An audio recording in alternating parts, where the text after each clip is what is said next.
oppose the science that these experiments have proven. So my recommendation to you, Wotan, is to go out and do these experiments because you do not need a lot of funding to do them. We'll send you like one. a string doesn't cost that much. If we send you one, will you do it? If we send you one, will you do it? Send me what? An experiment. An experiment in your house. To prove the flat Earth. There are things you could do on your own. You perform very inexpensively. To prove the flat Earth. No. Just so that you can actually do an experiment that we're talking about here, so that you have some kind of experience to say, oh, hey, look, this doesn't actually work in reality.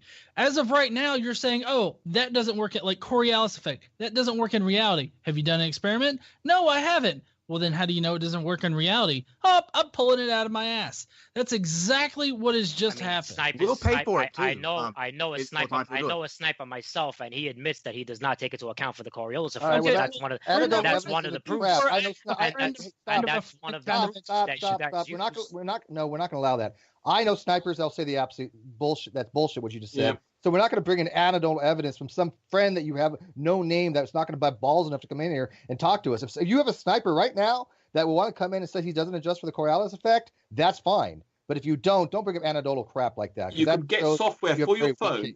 You can get software for your phone that allows the Coriolis effect. There are numerous videos on YouTube by snipers saying the software that they use and the tables they use. This is an established. They use it for gunnery and artillery as well. And since the First World War, they've used machines actually inside battleships and things in the First World War to allow for the Coriolis effect. This is established historical fact. I want to answer to the question of Wotan. If we purchase you an experiment, whether it proves the flat Earth or the round Earth, whatever it proves, you just share the results with us. Would you be willing to do that? Sure. I'd like to give him a theodolite. I'd like to give him a theodolite so that he can go out to get up someone in a high building and look at the dip angle. What is the cheapest theodolite you could get? You can rent it. You can rent it for about $50, I think, for a day, and you can see therefore what the dip angle is to the horizon, and you yourself could measure the radius of the Earth with just a few hours of activity and spending some time, $50, borrowing a theodolite or having one given to you. You could establish. You could come back and say, "This is my radius of the Earth." Experimental calculation yourself. Well, I had no idea you could rent one. I wouldn't even know where to begin. We'll do that for you. That's awesome. Well, okay, Rumpus. Well, I don't disagree with you, but I'm wondering, Wotan, what particular globe Earth experiment, like if you were to do it, like which one do you think that you could reasonably actually do, like accurately? Globe Earth experiment.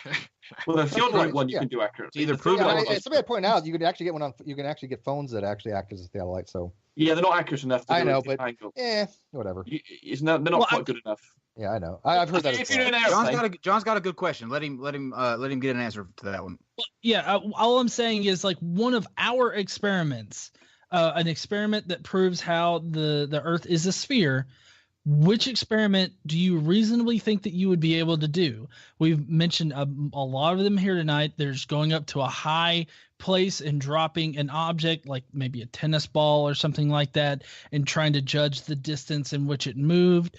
There's the I mean, you could do the poles and the shadows if you wanted to, but I don't know if you'd be able to really measure the angles accurately. There's also works on a flat places for that. Well, you need the two places for that as well. You need three or more. You need three preferably. Right. To invalidate the flat. Yes, I mean, if you want to invalidate a flat Earth, you have to have three or more, right? That experiment also works on a flat Earth with the poles. Not with three, it doesn't. Not with three. We're going to find one. We'll look into it. With two, yes, but with three, it would invalidate. It would actually demonstrate that it's an impossibility on a flat Earth model. Go try it. Yeah. Well, we're going to send you something, and despite whatever you claim that it comes out to be, we want you to share those with us back on here. You know, whether Rumpus, you notice that though, he's fine with say, look, with Aristophanes 2. Okay, it doesn't do anything. But when as soon as you point out that, hey, well, as soon as you add another one, yes, now it disproves. It disproves flat Earth. They're like, oh, well, all you got to do is go do that. It literally disproves flat Earth. Matter of fact, you can look at it. You don't even have to go do the experiment. You can just do it on graphics and show using the angles that it disproves it. the trouble is to do experimentally, you do need 3 very widely spaced poles. So you need to have 3. You do with some pals or something. You also need to be on the same longitude. Or, you have to be on, exactly. Well, so the couple of it's a bit more. Just doing it a theodolite, going out to sea and just doing a quick 1 hour peek at the horizon is the easiest and quickest way of establishing the radius of the Earth. Yep. Well, and there's the pendulum thing too. Yeah, the Foucault pendulum. I mean, that's just a string and a weight, basically. Yeah, right, but when a guy went there and he asked them how it works, it says that they have to fine tune it every so often because how it actually works. There's more than one out there, and it depends on where you're. Don't get me wrong, but it does change a little bit, obviously. With latitude, right? So, that's right. So it depends on which you're at, where they have to add more energy into the system. When they first build it, they have to actually put it into motion, otherwise it doesn't. No kidding. What's it going to do? Sit there? Oh, no kidding. You think it's going to go spontaneous? Why not? Put it in motion. Why not? It's spinning, right? The Earth is spinning.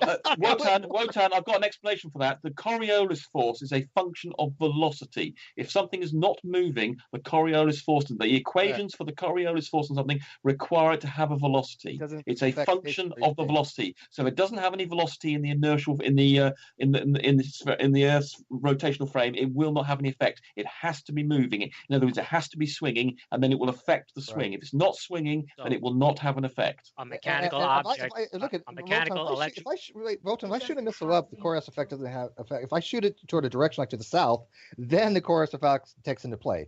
So it has to be a velocity with respect to the frame of the Earth. If you're just in a stationary position with the frame of the Earth, you don't experience the Coriolis effect.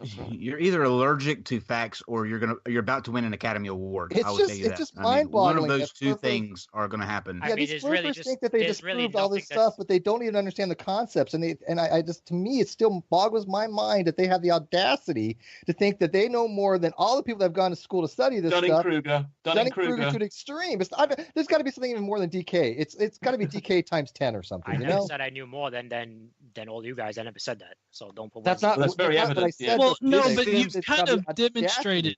Yeah, you've demonstrated that you think that you know more than us, because when we explain these scientific concepts to you, and we explain them accurately, even with images and everything and examples, you tell us that we're wrong about it. So in a way, you have implied that you know more about all of this than us. Well, whether you science. He denies the whole of science. Yeah, pretty much. Space-time. When you prove space-time, you might have an argument. When you prove that water can stick to the outside of a sphere, you might have an argument. When you prove that a vacuum can exist adjacent to a pressurized system, you might have an argument. Until then, I'm just not going to believe you. Wotan, let me give you a very fundamental thing in science, okay? Science does not prove anything ever.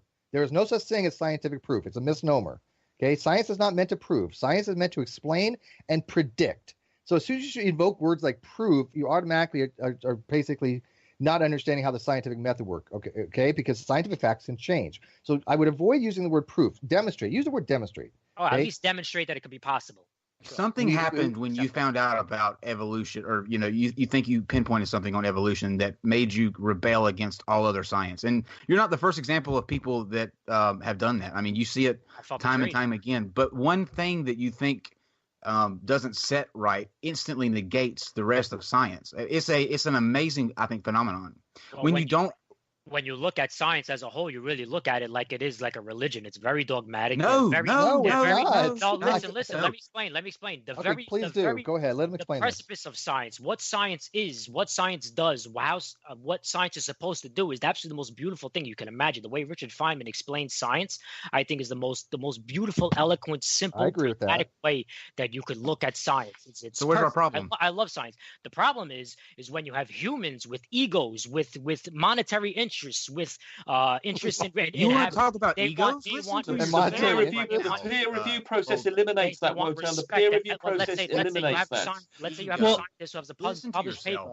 They don't want their published paper to be refuted, so they're going to do everything they possibly can to try the peer review process eliminates the problem you've just described about egos. Exactly. Yeah. Right. And when it comes to money, I guarantee it. If I approached, like my friend Dr. Hermes, who's watching right now, if I approached him and said, "Hey, I have absolute evidence that evolution is wrong, that the whole theory is wrong, and I can demonstrate it to everybody," and we did. Do you know how much money we would get funding-wise? it would be off the freaking charts. Not even just from the creationist group and the DI groups, right? They would as well, but the scientific community would be like, holy crap. That's what you think, but when it comes to things like gravity and evolution, when it comes to things that are so huge, like gravity and gravity. Look at gravity in the round Earth is not going to be. What about time? Hold on. Let him finish his thought, guys. Let him finish his thought. What about time? When it comes to things that such as huge things like gravity and the round Earth, can you be quiet? When it comes to things like gravity and evolution and the round Earth, there's no peer-reviewed study that's ever going to come forth that's going to disprove that. They could try, but they don't make. Right, exactly. So because it's so ingrained. No, it's because there's no evidence for it. Society. Wotan, would you say that Wotan, would you say that it's proving that time can change was a big thing? That was established. That was rock solid. Everybody abused Einstein. They didn't accept that for 20 years. Right. I mean, that upset the apple cart because how big is that? Relativity. The hard thing is to hear him say ego, though, because it's the ego that believes that we couldn't have gotten here by an evolutionary process, that there had to be some maker that took the time to create us and put us in the center of the universe and have the sun and the moon revolve around us. That's ego. Science is the complete opposite. Science doesn't care if that's true or not. Right. It's irrelevant. It's completely irrelevant. You could look up a guy named James Tour, who is actually absolutely the most eloquent guy I've ever heard. Explain how. Don't go into this. John, let John go. He's been trying to get a word in for like 5 minutes here. But James Tour, I will tell you this before he even says this. James Tour has said stop using his name to people because he has said specifically that he is not a biologist. Okay, and that he has no understanding of macroevolution, and he's tired of people invoking his name in these types of arguments. So I want to throw that out there before he even starts talking about James Tour. All right, John, go ahead. Okay, so Wotan, I would like a real world example of science-based dogmatism. Like, what is a real world example of somebody that's using science and being dogmatic about it? 9/11. That's not. Can you please expound on that, please? Well, I know for a fact, because I'm actually a welder, so I know for a fact that aluminum can never, ever penetrate steel. It's just completely impossible. That's not science. Oh, my. Right. Well, the NIST report, the National Institute of whatever the fuck it stands for, says that aluminum is penetrating steel, and it says that jet fuel is melting the beams, and not melting, but it's making them sag, and they sag, and the whole building falls. Oh my God! Wait, I'm the only person. I must have died, I'm the only person here that's probably worked with jet fuel. This is hell. I mean, and they say that the airplanes are traveling 500 miles an hour. Listen to me, please. I'm the only person here that's actually worked with jet fuel. I think. Is there everybody else that's worked with jet fuel? Okay. I mean, I've actually put out fires with jet fuel. I do not want to go into it. But hang on. He's talking about something that's so goddamn outrageous. He doesn't understand structural integrity. And he doesn't understand how a loss of structural integrity can occur at higher temperatures, especially when you have polystyrene and polyethylene and other types of things affecting the actual fuel, right, and causing higher temperatures to increase. Well, and also you don't have to melt steel beams in order to get them to bend or compromise their structure. It's not going to fall. It's not going to free fall. It's not going to free fall. It's not going to happen. It goes against. What's your evidence to say that? What are we talking about right now? Here's my question. We're talking about science. We also talking about 9/11 at the moment. Kyle's still dripping on the. This isn't flat Earth. Yeah, I think Kyle's right here. We're talking about science being dogmatic and spewing false. Hey, step the fuck away from conspiracy theory for a goddamn second. Give a real world example of science being dogmatic, not conspiracy theory, an actual real science being dogmatic. Science is telling you that airplanes are flying 500 miles an hour. He doesn't know what science is, Casey. I mean, how do you? Not science. It's not science. This is a waste of time. This report, the National Institute of Science and Technology, is not science. What are you talking about? Here's a good question. Have you ever met a flirter that isn't a waste of time? Because if it is, I'd like to know who they are. This is not even a flat earther. This is not a flat earther. Well, he thinks it's flat, or at least it's not a flat earther. Well, I mean, right now it seems more. How is the National Institute of Science? But this is what flat earthers are like, Kyle. flat earthers also tend to be anti-science, anti-gravity, anti-logic, anti-space, anti-so much, and bet into all sorts of conspiracy theories. He hasn't given us one evidence for why he's a flat earther. That's my point. Let's get out of the way real quick. He has not given us one reason to think he's a flat earther. Wait, he's given us a reason to believe that he is everything else under the sun, including a 9/11 truther. But there's not one evidence for why he believes in a flat earth. Not one. What shape is the earth? Let's get out of the right way. What shape is the earth? And please don't answer. I don't know. Come on. You have an idea what you think the shape is. What do you think the shape is?